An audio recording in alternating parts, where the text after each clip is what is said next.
तो आज हम लोग हैं चिउरही और सिसई पंचायत में और हमारे साथ चिउरही और सिसई पंचायत के दोनों मुखिया उपस्थित हैं।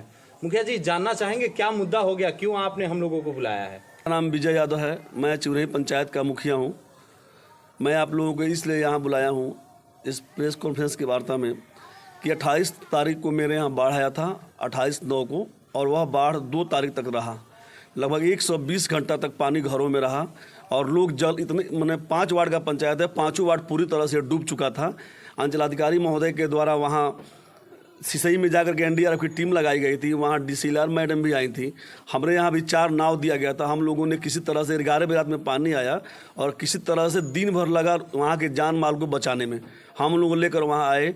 वहाँ पर सरकार के द्वारा जो सामुदायिक भोजनालय की व्यवस्था की गई थी, वहाँ खाना भी खिलाया गया था। 4 दिनों तक लगातार सामुदायिक भोजनालय चला। 2 दिन पंचायत के स्तर से चला और 2 दिन प्रखंड अंचलाधिकारी महोदय की तरफ से चला और वहाँ लोगों ने खाना खाया। बहुत लगभग 900 घर हमारे पंचायत में पूरी तरह से बाढ़ग्रस्त क्षेत्र में बाढ़ से डूब गया था, पूरी तरह से प्रभावित हुआ था, है ना। इसके बाद से हम लोग सोचे कि आखिर लगभग आधे से ज़्यादा जनसंख्या सड़क पर थी। सभी मीडिया के बंधु वहाँ पहुँचे थे। सभी लोगों ने फोटोग्राफी किया, वीडियोग्राफी किया। खबर भी लगातार चली, चाहे वह प्रिंट मीडिया हो चाहे इलेक्ट्रॉनिक मीडिया हो, सब मीडिया में खबर चली। अंचलाधिकारी महोदय के द्वारा भी बयान दिया गया। वहाँ सरकारी दवाओं का वितरण किया गया, है ना। वहाँ के लोगों को प्लास्टिक का वितरण भी किया गया जो अपने सड़क पर घर बना के रह रहे थे उनके आवास के लिए।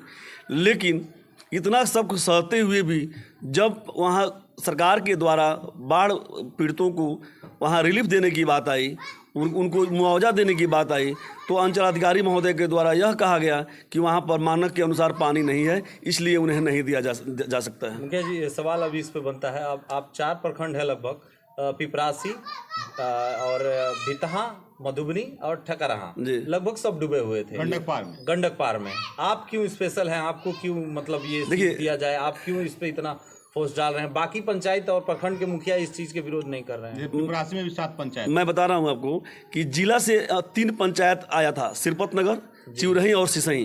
तीनों पंचायत से जिला से रिपोर्ट मांगा गया था कि बताइए यहाँ की बाढ़ की स्थिति क्या है। जबकि सीओ साहब सब कुछ जानते हुए, है ना, जानते हुए कि इतना बाढ़ इतना था, 120 घंटे तक रहा। पता नहीं उनकी क्या मजबूरी है कि उन्होंने उस रिपोर्ट के बारे में नगण्य लिख कर भेजा, जबकि उनको यह भेजना चाहिए कि हमारे पंचायत में 120 घंटा तक पानी रहा और यहाँ के लोगों को मुआवजा देने की आवश्यकता है। दूसरी बात मैं बता दूँ आपको कि इतना ही नहीं, फसल क्षति भी हमारे यहाँ बहुत ज़्यादा हुआ है। फसल क्षति की भी बहुत ज़्यादा है। धान का फसल नुकसान हुआ है, गन्ना का फसल नुकसान हुआ है, लेकिन कृषि विभाग में भी जीरो दिखाकर भेजा गया है कि यहाँ फसल की कोई क्षति नहीं हुई है।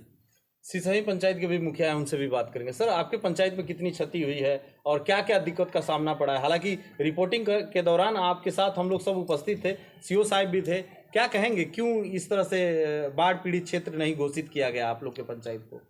मेरा नाम के पंचायत ने पूरे गंडक पार में नहीं घोषित किया गया। जी, मेरा नाम हुआ कृष्णा यादव, सिसई पंचायत के मुखिया हूँ। 2 दिन तक मेरे पंचायत में कैंप किए। डीसीआर मैडम भी आई थी, डीएम साहब आए थे विजिट करने के लिए। जो बांध कटा था उनको भी रोककर हम लोग बताए कि यही मेरा सिसई पंचायत है, पानी में मगन हो गया है। सीओ साहब भी अपना परिचय दिए कि हम मधुबनी सीओ हैं। डीएम साहब ने कहा कि मुखिया जी बोल रहे हैं, क्या बात है? तो सर, पानी में पूरा पंचायत डूब गया है। एनडीआरएफ की टीम भी मेरे यहाँ 2 दिन तक रहा। लोग 120 घंटे तक पानी भी रहा और पंचायत समिति और मुखिया के द्वारा 2 दिन भोजनालय का व्यवस्था किया गया और सीओ साहब के द्वारा गैस सिलेंडर और खाने का व्यवस्था 2-3 दिनों तक चला। उसके बावजूद भी अब क्या इनके साथ मजबूरी है कि जो रिलीफ की बात आई तो वहाँ पानी का कम दिखा दिए कि 27 घंटा या 28 घंटा तक पानी ही रहा है। यही हम लोग का कहना है। अच्छा, एक बात और बता दें कि सिसई पंचायत नदी के मुख्य धारा पर है। जो 85 जमीन है उसको काट कर नदी मेरे पंचायत का 70 एकड़ गन्ना नदी में विलीन हो गया है। हालांकि बाढ़ से पहले सीओ साहब और बीडीओ साहब वहाँ विजिट किए दोनों आदमी विजिट किए थे। खबर भी हम लोग चलाए थे। खबर भी आप लोग चलाए थे। उसके बाद भी जिला से कोई माने उस तरह का जो बाढ़ रोकने वाला जो टीम होता है, जो माने कटाव रोकने वाला, उन लोग का व्यवस्था नहीं किया गया, आते आते रह गए। तो चाहते क्या है आप? चाहते सरकार से क्या चाहते? मुद्दा अभी क्या है, क्योंकि आप लोग सीधा अनशन वाली बात कर रहे हैं, धरना प्रदर्शन वाली बात कर रहे हैं। मेरा मुद्दा यही है कि बांध के पश्चिम बगल में मेरा पंचायत है, पांचों वार्ड पानी में डूबा हुआ था। सीओ साहब अपने एनडीआरएफ के टीम के साथ गए हैं और अपने मुआयना किए हैं, अपने आंखों से देखे हैं कि घर में छाती भर डांड भर पानी था। विद्यालय में भी पानी, विद्यालय में भी पानी था, वो भी न्यूज चला है। सब अपने आंखों से वो देखे हैं। लेकिन पता नहीं कि क्या उनके साथ मजबूरी थी कि जब मुआवजा देने की बात आई कि भाई 700,000 रुपया हर जिला में पास हुआ है, यहाँ बेतिया जिला भी उसमें घोषित है, लेकिन ऐसा नहीं हो पाया। क्या कहेंगे मुखिया जी, किस तरह का धरना प्रदर्शन है, क्या आप लोग ये घोषित कर रहे हैं? देखिए, जब जिलाधिकारी महोदय के द्वारा हम और पंचायत समिति सदस्य जो सिसई के थे, मुन्ना जी, हमारे उप प्रमुख बिरगुन गति जी थे, हम लोग डीएम साहब से मिले तो उन्होंने कहा कि ठीक है, सीओ साहब जो रिपोर्ट लगाएंगे उस पर विचार किया जाएगा और उस स्थिति में आपके पंचायत को और सिसई को दोनों को बाढ़ पीड़ित घोषित किया जाएगा।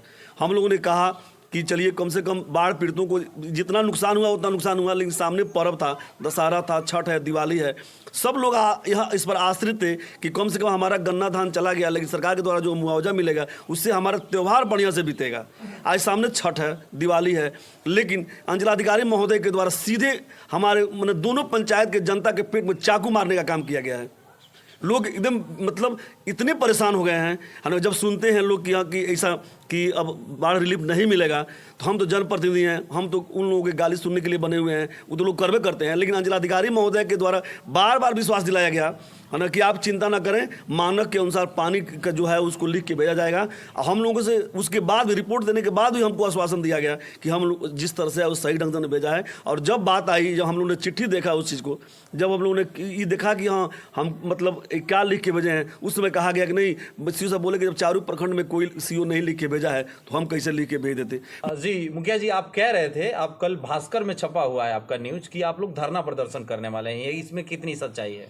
यह सही बात है, भास्कर में भी है और दैनिक जागरण में भी है। हम लोगों ने ज्ञापन दिया था कि हम लोग 17 तारीख से सिसई और चिरई पंचायत के सभी जनप्रतिनिधि एवं जनता को लेकर के अंचल कार्यालय में आमरण अनिश्चितकालीन आमरण अनशन और भूख हड़ताल बैठेंगे, जब तक हमारा पंचायत मतलब बाढ़ पीड़ित घोषित नहीं होगा, जब तक हमें न्याय नहीं मिलेगा, हम उस अंचल कार्यालय में बैठे रहेंगे, चाहे इसके लिए मुझे जो भी कुर्बानी देनी पड़े। मैं एक बात और बताना चाहता हूँ मुख्यमंत्री महोदय से कि यह गरीब क्षेत्र है, हमेशा यहाँ के लोगों ने आपका साथ दिया है। अगर आपके द्वारा अगर इन गरीबों का मदद नहीं किया गया तो फिर इसका असर विधानसभा चुनाव पर बिल्कुल पड़ेगा। और पता नहीं गरीबों की मन में क्या आशंका होगी, क्या व्यथा होगी कि वह आपको देखते ही नहीं चाहेंगे कि हम मुख्यमंत्री जी के साथ हम रहें, चाहे उनको हम वोट दें। और उनके कहें से कि यह देखिए, हम लोग पंचायत के लोग हैं, हम छोटा जनप्रतिनिधि हैं और जनता के द्वारा बनाए गए जनप्रतिनिधि हैं। तो जनता जिस तरह से हम लोगों को इस करतूत के लिए जलील कर रही है ना, हम लोग भी काफ़ी मर्माहत हैं। और मैं एक बार पुनः आग्रह करता हूं डीएम साहब से, मुख्यमंत्री महोदय से, कि आप हमारे पंचायत को बाढ़ राहत घोषित करें। और ये इतना ही नहीं, मैं पत्रकार महोदय मैं यह बताना चाहता हूं, अगर विश्वास नहीं है तो हम वहां बैठ रहे हैं, डीएम साहब जिला स्तरीय टीम को लगा दें, वहाँ भेजें और आकर के आपके वीडियो से लेकर के पूरा स्थल पर जांच करें। अगर हमारे यहाँ सही में अगर 124 घंटा पानी अगर नहीं रहा होगा तो मैं इस मुआवजा की बात को अपने वापस ले लूँगा। एक और चीज सर, आपने इसकी घोषणा और या लिखित में कहाँ शिकायत दी है कि 17 तारीख को आप अनशन पे बैठने वाले हैं आपके पूरे गांव वालों के साथ? देखिए, मैं इसकी शिकायत सिर्फ अभी अंचलाधिकारी महोदय को दिया हूं, कल अनुमंडल पदाधिकारी महोदय को भी दूंगा कि हम लोग अपने बाढ़ पीड़ित की समस्या को लेकर के हम लोग अंचल कार्यालय पर शांतिपूर्ण ढंग से बैठेंगे। इसमें कहीं किसी तरह की कोई व्यवस्था नहीं होगी। हम गांधीवादी तरीके से बैठेंगे और गांधीवादी तरीके से अपनी मांग करेंगे, है ना, चाहे हमारी बात सुनो या हमारी जान लो। मैं आपको बता दूं कि हकीकत न्यूज़ से हमारे साथ हैं सुनील साहनी जी जो पिपरासी से हैं, और पटना न्यूज़ 24 से हैं, और भी सहयोगी हैं तेज न्यूज़ से हैं, लगातार इस रिपोर्टिंग को दिखा रहे हैं। हालांकि हम लोग उस बाढ़ पीड़ित जगह को अभी खबर चलाए थे, हालांकि हम उस जगह पे गए थे तो वहाँ पे बाकी कैंपिंग हर तरह से चल रही थी। कम्युनिटी किचन कहें यहाँ पीएससी प्रभारी अपनी दवाओं के थ्रू खुद सीओ साहब प्लास्टिक सीटें वहाँ वितरण किए हैं। उसके बाद भी ये बाढ़ पीड़ित क्षेत्र क्यों नहीं घोषित किए?